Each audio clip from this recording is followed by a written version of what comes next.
again this evening, but I don't think so. If you watch this today, right, as we're doing it, and then you go and work through some of the review problems, then you're on the right track in terms of preparing for the test. So we are still dealing with Unit 1.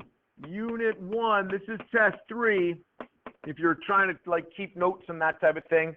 And you know what? This is not a bad thing to do. In terms of the exam, you will be given not necessarily a cheat sheet, like not necessarily a great big sheet, but you'll be given a portion of a paper, like a review sheet. And you know what? If you take these review notes, when you go to maybe make your review sheet, then you've got those review notes. It makes it even easier to make the sheet. You know what I mean? It all kind of works all together. Okay, and this was all about chemical reactions. Chemical reactions. RxN is the lazy chemistry way of writing reactions, all right? And the first thing we talked about was word equations, all right? And word equations, they have the reactants on the left with an arrow and then products on the right, all right? But we have to have that arrow there because that indicates that the chemical reaction is taking place. An example of a word equation might be hydrogen plus oxygen to produce water, all right? And then we talked about the chemical equation, and in the chemical equation, we're swapping out the words for their chemical symbols. In this case, hydrogen gas is H2, oxygen gas is O2, and water is H2O. So there is the chemical equation. We could put some symbols that represent their physical states. I don't have them in there, but just kind of as a little bit of a reminder, if it's G, what physical state is it in? Yep, it's a gas.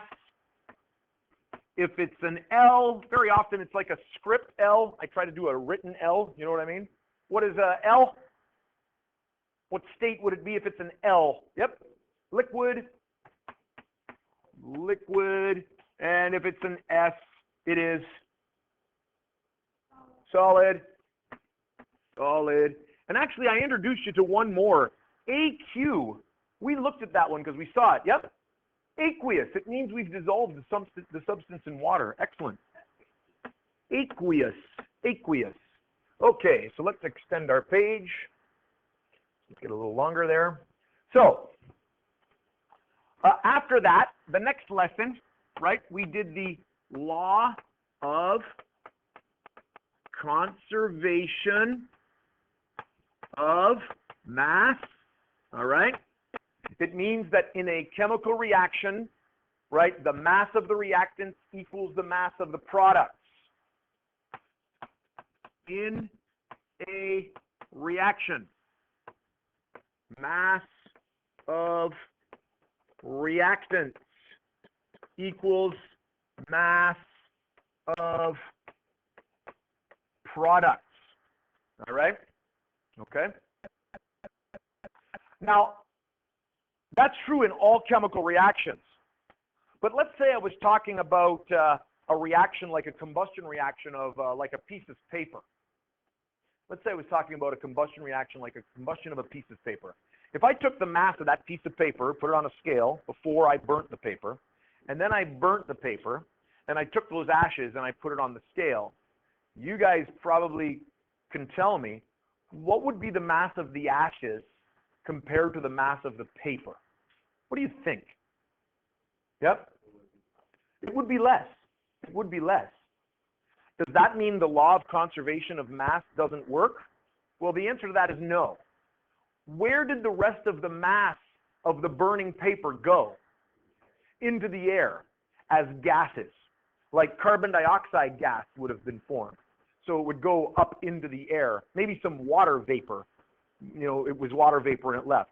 So many cases we see that if you were to take the reactants and take the solids, that they might not add up, but that's because some gases were formed, and those gases left into the air. You got to take your hat off too, even though it's a different hat. You still got to take it off. That's okay. All right. So the thing that we learned to do though is balanced chemical equations. So remember, when we were balancing chemical equations, we have to put coefficients, big numbers, in front of the other numbers in order to make sure that it's balanced. So let's go back and let's look at this one that we just looked at here. H2 plus O2 to produce H2O. Now, all of these can have coefficients put in front of them. By the way, folks, I'm remembering, I've already printed the test. I don't have those nice lines in front of all of those things, but you can still put numbers there. Even though the lines aren't there, you can still put numbers there. Now, what I showed you last time was to multiply that big number by the little number. So for H, right now there's a 1. 1 times 2 is 2. Right? Remember that? 1, if there's no number, it's a 1, times 2 is 2. In this case, for the O, again, 1 times 2 is 2. Here again, there's a 1 in front of the H2O. So if I'm dealing just with the H's, 1 times 2 is 2. 1 times 2.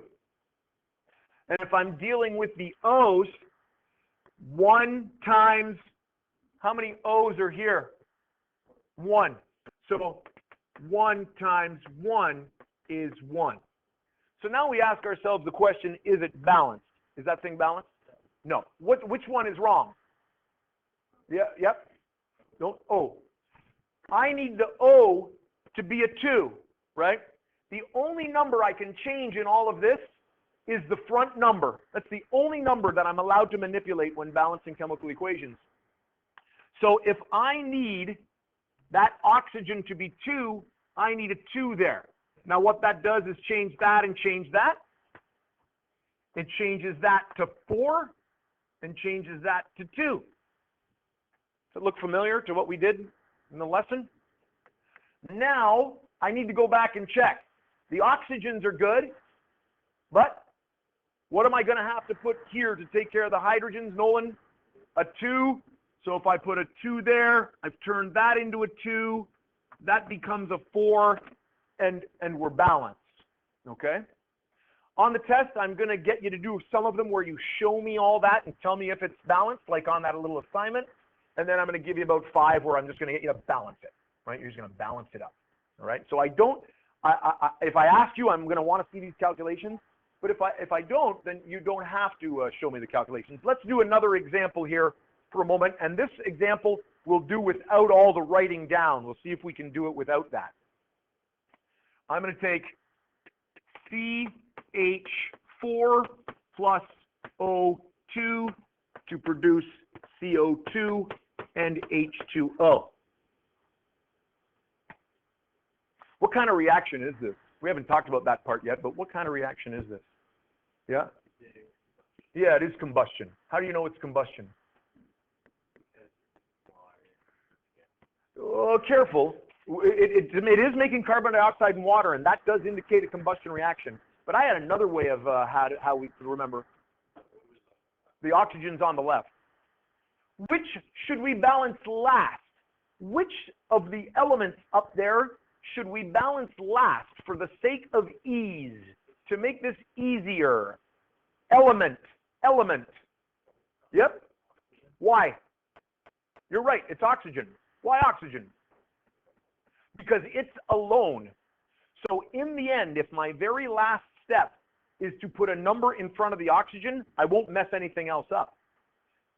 In the last one, when I put the 2 in front of the water, I messed up the H's and I had to go back and fix it. If I do the O last, I can't mess anything up by putting a number there. So if you do it last, you don't have to go back and fix anything. So let's do the C's first. How many C's in that thing? Tyson? 1. 1 times 1 is 1. How many C's here? We're good. Carbon is good. we're not even worrying about the oxygen at this point. We're just looking at the carbon. How many O's here? Someone else. How many O's there, Josh? Or sorry, how many H's? How many H's, Josh? 4. What do I need to do here? So I'm going to need 2 of these guys. 2. 2 times 2 is 4. Excellent. Now we've got to deal with the oxygen. You'll notice I've got oxygen in 2 places. Even I write down this underneath so that I can get a total. How many oxygens from carbon dioxide? So 1 times 2 is 2. I do exactly what we did, except I'm just going to do it for oxygen just to make sure. 2 times 1 in this case. 2 times 1 is 2. How many oxygens in total? 4. 4 oxygens. So what am I going to need here? I'm going to need a 2. All right? Excellent. Okay? All right? So when you've got something like a combustion where you've got oxygen in 2 places, and then you've also got oxygen by itself, do the oxygen last. I don't want to do a whole bunch of balancing for you right now. I want to get through to this little review and let you have a chance to work on some of them, and then I can come around to help you. All right, so we did balancing. Now I got to take a look at what we did after that. Okay, extend the page here. What number are we on? Is anybody writing things down? 3? Am I on number 3? Number 3? So this is...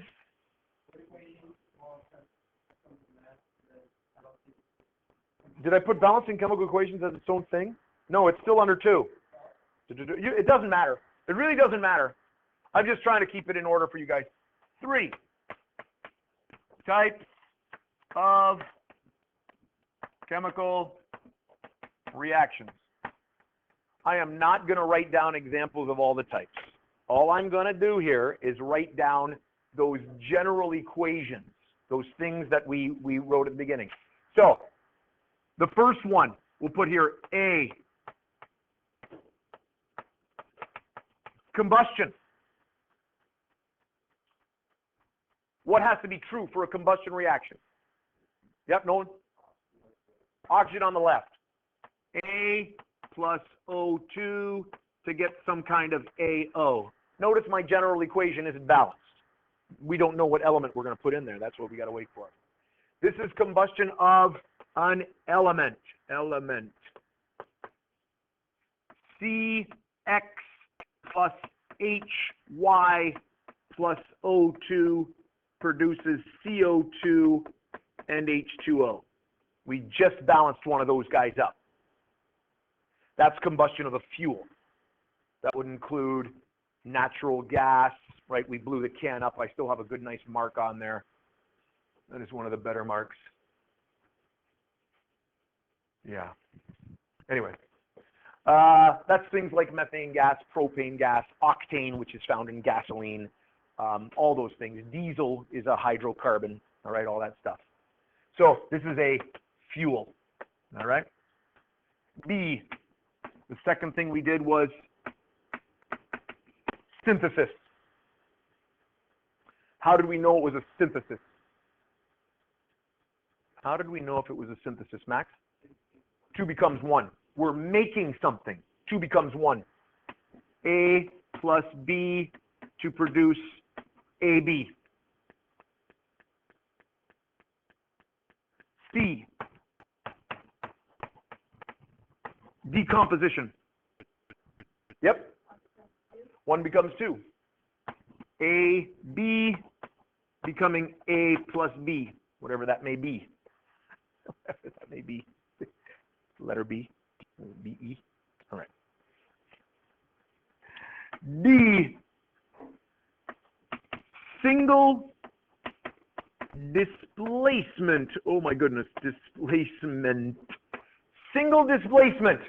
Ooh. What did we do there? Single displacement. Yep. Say there's a compound in an element, the element takes place for the element in the compound. Correct.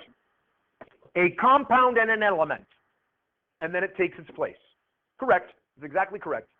A compound and an element, where the element sneaks in and takes the spot of one of the elements. for all of the ones that we did, we were dealing with metals, so it always took the front spot there, right? So in this case, it would be then B would be left out, and then I'd have AC. Okay, very good. A compound and an element. A compound and element. We found that in our lab that not all single displacement reactions happen. Some elements are less reactive than others. Copper didn't react with anything. So that's why we use copper for copper pipes in homes, because there's lots of solutions running through those pipes.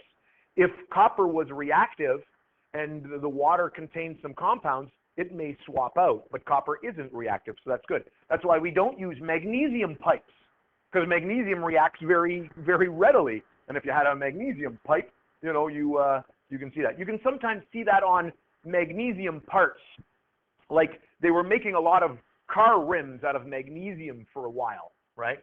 And I don't know if you've noticed, but maybe if you've gone to clean the car, some of those rims end up being kind of oxidized. You know what I mean? It's got a kind of discoloration in there. They would coat them with plastic to try to keep the elements from it, but if the plastic gets a little scratch in it, then the elements can get into it and it can react those magnesium rims, and then in the end, you don't have such nice rims after a while. Okay, so after that we did E, and that was double displacement. And how is a double displacement different? Two compounds getting together. A plus, oops, darn, I need an eraser or I need to go back because it's not A plus B. It's AB plus CD to produce, and then those guys swap. So CB plus AB. And I told you a silly story about a dance, and you call it a snowball, right? They trade partners, they swap positions. Okay, excellent. So there's going to be lots of questions on there where I'm going to give you some of those and maybe have you trade those guys around. You'll see similar questions on the review in a moment. All right, we're getting near to the end. Again, I got to check what number I'm on, number 5. And the last thing that we dealt with was acids and bases. All right, acids and bases.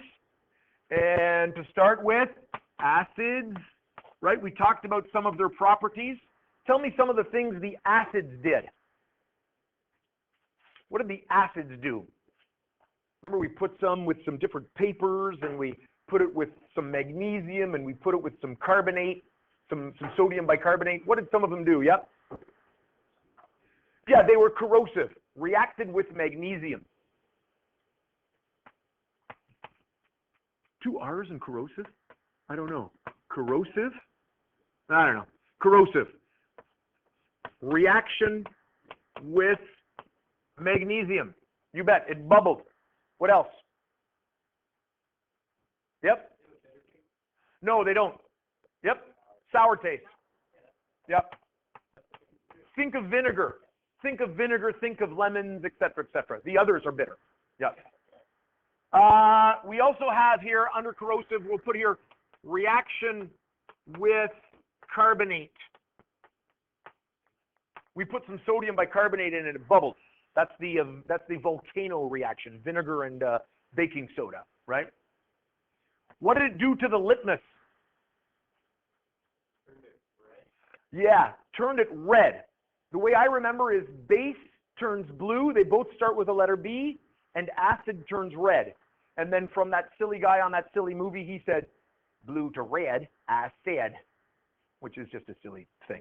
So litmus is red. Litmus turns red. pH. What about the pH numbers? Sorry? Well, yeah, it is very acidic, but what number is acidic? Yeah, below 7, low numbers. So less than 7. In other words, low pH. Bases. Oh, phenolphthalein was colorless and bromethymol blue was blue.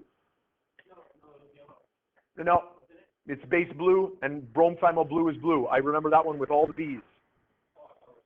Oh, we are talking about acids. You're right. Sorry, that's my screw up. Bromethymol blue is yellow. Correct. Bromethymol blue is yellow. I was thinking base blue because I said, no, you're right. Bromethymol blue is yellow. Bases.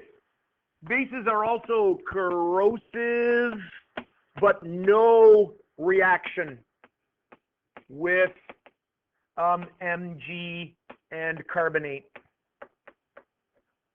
They don't do anything with the magnesium and the carbonate. But they're still corrosive. You can still have corrosive bases. They're bitter, correct? Bitter. The litmus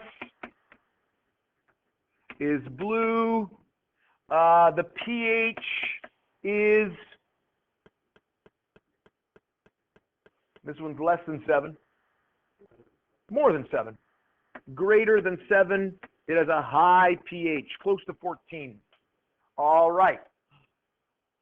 We're getting very close to the end. The last thing we did in terms of acids and bases was neutralization. Neutralization. All right, neutralization. And what is neutralization? What has to be true? What are we doing when we're neutralizing it? Yep. When we get to perfect neutralization, the pH is 7. That's true. Yep. Correct. The acid and the base are coming together. Acid, I don't know why I made that capitals for no reason. Base, I haven't been doing that at all forever, but I did it now. What are the products when we get that? When we boiled that down and we got rid of everything, what did we have? We had salt, and I don't know why I'm capitals. And what else is produced there? Yep. Water is the other product. Water, and the pH is equal to 7. And actually, that's the last thing we learned, because then we did a neutralization, and then we used that neutralization to see which was more effective as an antacid, right? We added acid to the antacid to see how that went. So that is the end of that. I'm just going to stop my recording at this point.